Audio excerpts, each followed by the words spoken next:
Seiring dipublikasikannya gambar-gambar baru teleskop luar angkasa James Webb, penelitian seputar mereka juga dimulai, terutama gambar-gambar deep field yang dapat diamati tentang masa awal alam semesta.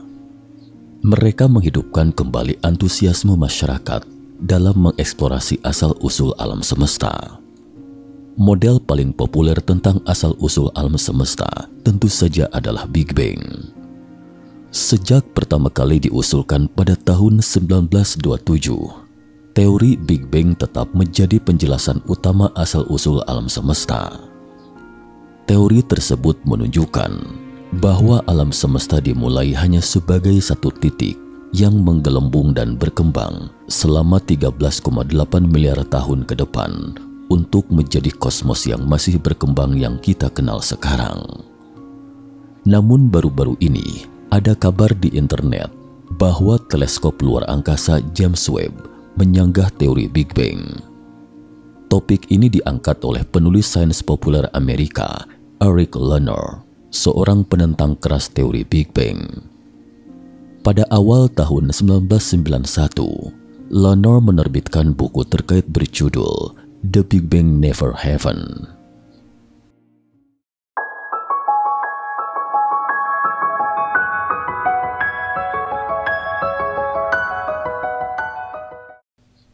Salam sehat sejahtera pemirsa setia mata ketiga. Berikut mari kita telusuri cerita hari ini. Sebelumnya perlu disampaikan, menentang teori Big Bang belum tentu seperti yang biasa kita sebut dengan tokoh yang mengidentifikasi diri sebagai ilmuwan. Ada beberapa ilmuwan kompeten di sini, seperti Fred Hoyle yang pertama kali mencetuskan istilah Big Bang atau ledakan dahsyat. Dia adalah mantan Presiden Royal Astronomical Society. Faktanya, mereka yang skeptis terhadap hipotesis Big Bang. Jika ada keraguan yang masuk akal berdasarkan sains, ini adalah diskusi akademis yang normal. Orang-orang menyajikan fakta dan berbicara tentang bukti karena Big Bang tidak seperti ledakan dalam kehidupan sehari-hari. Big Bang atau ledakan dahsyat di sini lebih seperti sebuah kata sifat yang menggambarkan ekspansi ruang alam semesta yang cepat. Jadi, mereka yang menentang teori Big Bang umumnya mengacu pada pemikiran bahwa alam semesta kita tidak berekspansi, melainkan statis. Dengan dirilisnya foto-foto bidang dalam James Webb, Eric Lerner segera mencari bukti untuk mendukung pandangan ini. Kali ini dia menggunakan kesimpulan dari makalah pracetak untuk menjelaskan bagaimana foto dari teleskop James Webb itu membuktikan bahwa Big Bang tidak eksis. Untuk menyoroti kesimpulan yang tidak terduga dan secara humoris, penulis makalah ini meniru nama band rock Amerika, Panic at the Disco. Pola kalimat yang sama Panic at the Disco juga digunakan di awal judul makalah. Entah apakah Lerner tidak memahami maksud penulis atau sengaja mengabaikannya. Singkatnya, Lerner menegaskan, "Lihatlah, betul kan apa kataku? Para kosmolog mulai panik," katanya. Apa sebenarnya isi makalah itu?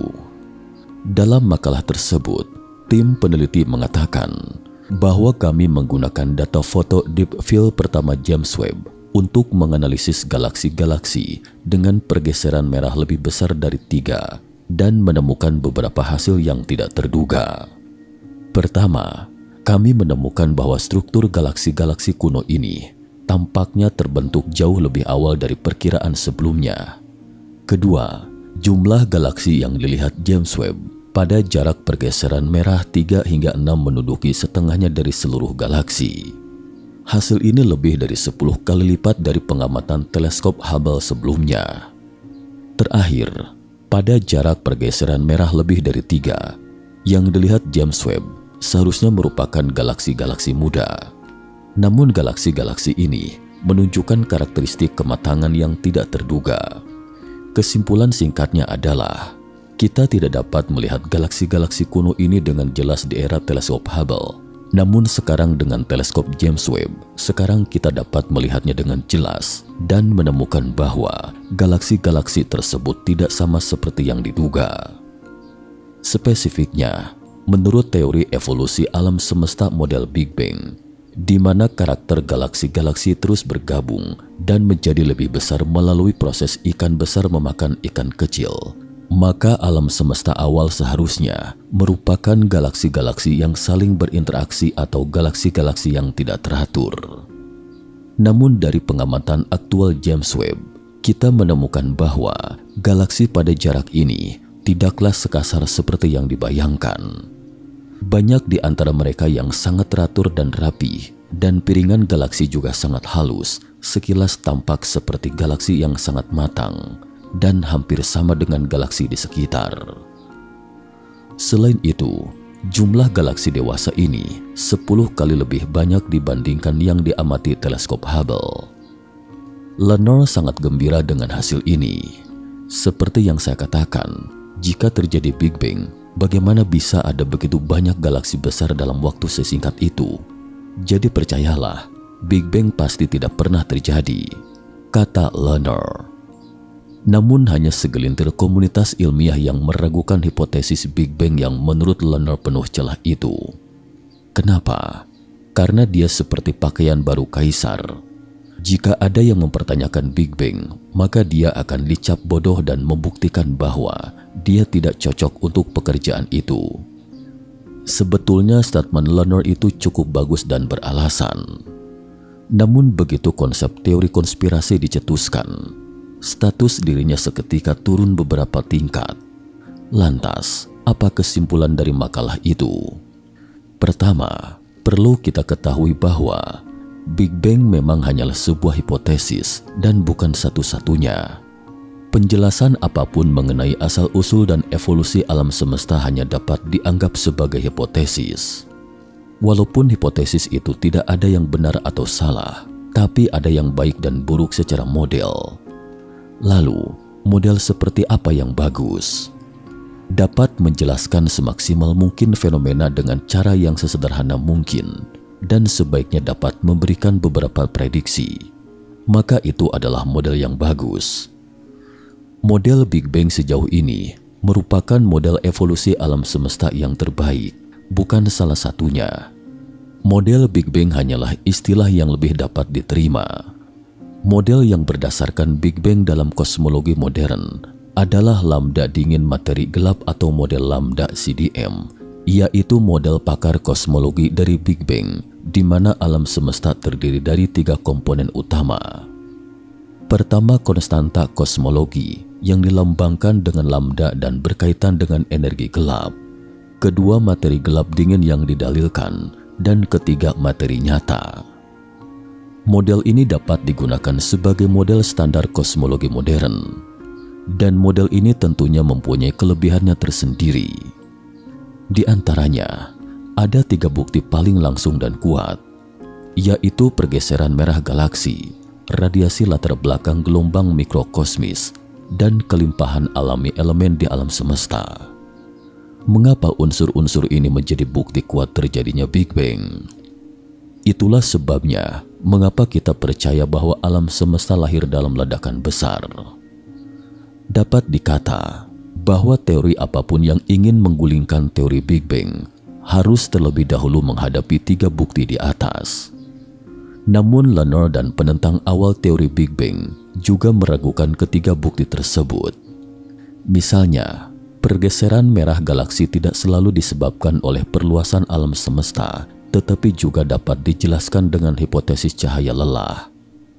Menurut teori Big Bang, latar belakang gelombang mikrokosmis seharusnya seragam sepenuhnya tanpa asimetri. Dalam hal prediksi kelimpahan alami elemen di alam semesta, terdapat penyimpangan yang besar antara nilai prediksi teoritis unsur helium dan litium dengan nilai pengamatan aktual.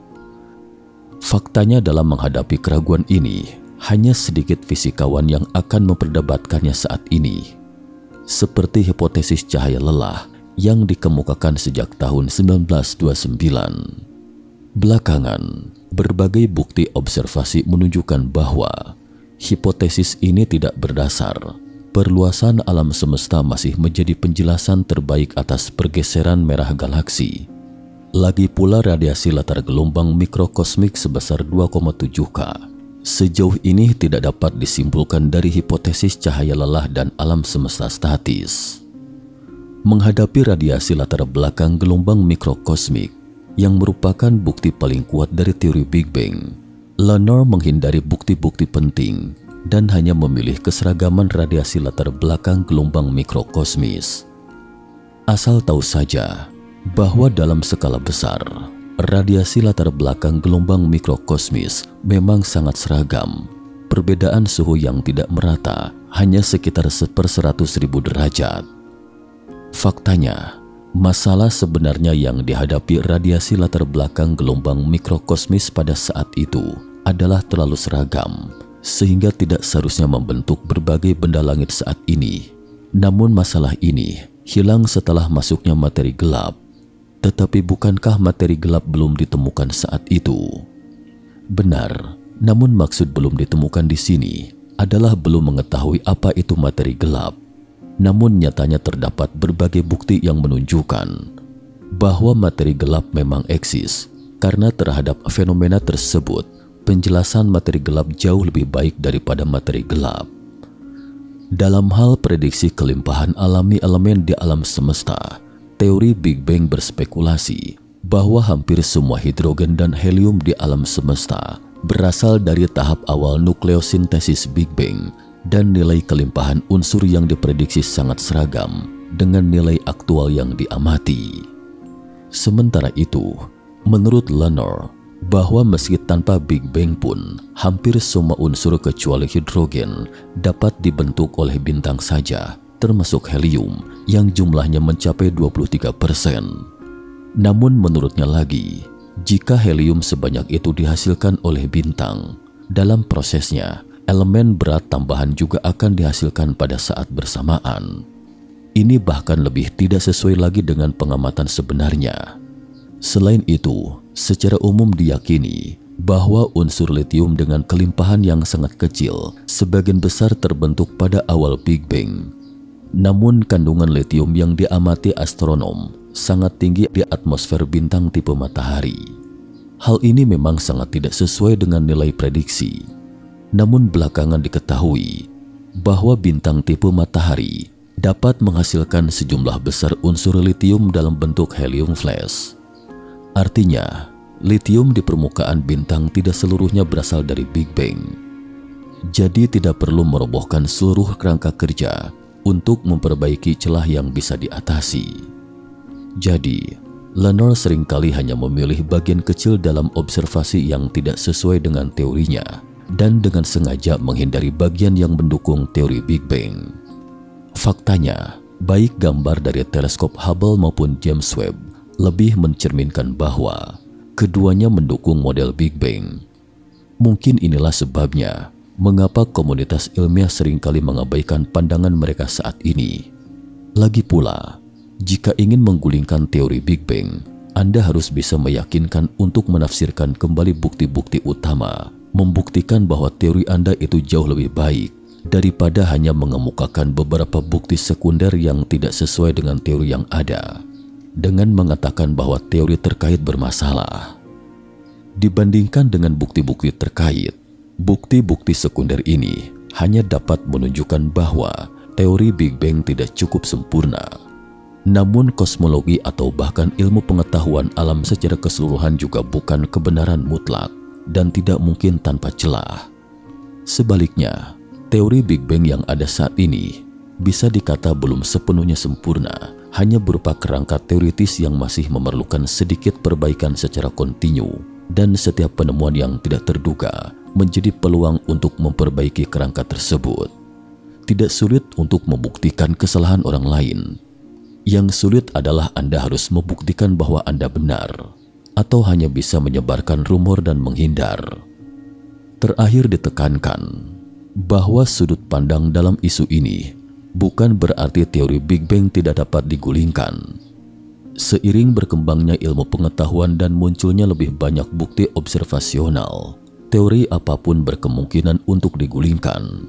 Namun kuncinya adalah bukti yang kuat tak terbantahkan. Seperti pepatah Carl Sagan yang terkenal, klaim luar biasa membutuhkan bukti luar biasa. Selalu ada orang yang mengatakan di dunia maya, jangan menyembah ilmu pengetahuan. Memuja ilmu pengetahuan sepenuhnya juga merupakan semacam takhayul. Hal ini jelas merupakan kesalahpahaman terhadap konsep sains. Sains bukanlah agama atau kebenaran. Ia hanya seperangkat metodologi yang menuntun kita untuk semakin dekat dengan kebenaran. Kesalahan dalam proses mencari kebenaran itu hampir pasti tidak dapat dihindari. Bahkan dapat dikatakan bahwa seluruh sejarah ilmu pengetahuan adalah sejarah koreksi penyimpangan atas pemahaman manusia terhadap alam. Jadi kalau tidak ada pemujaan ilmu pengetahuan, maka jangankan mendarat di bulan, bisa jadi manusia masih terkurung dalam legenda bulan dimakan anjing. Merujuk pada istilah masih terbelakang, atau mengacu pada fenomena alam yang tidak dipahami orang-orang dahulu kala, atau yang umum kita kenal sekarang sebagai gerhana bulan. Sekian dan terima kasih atas perhatiannya.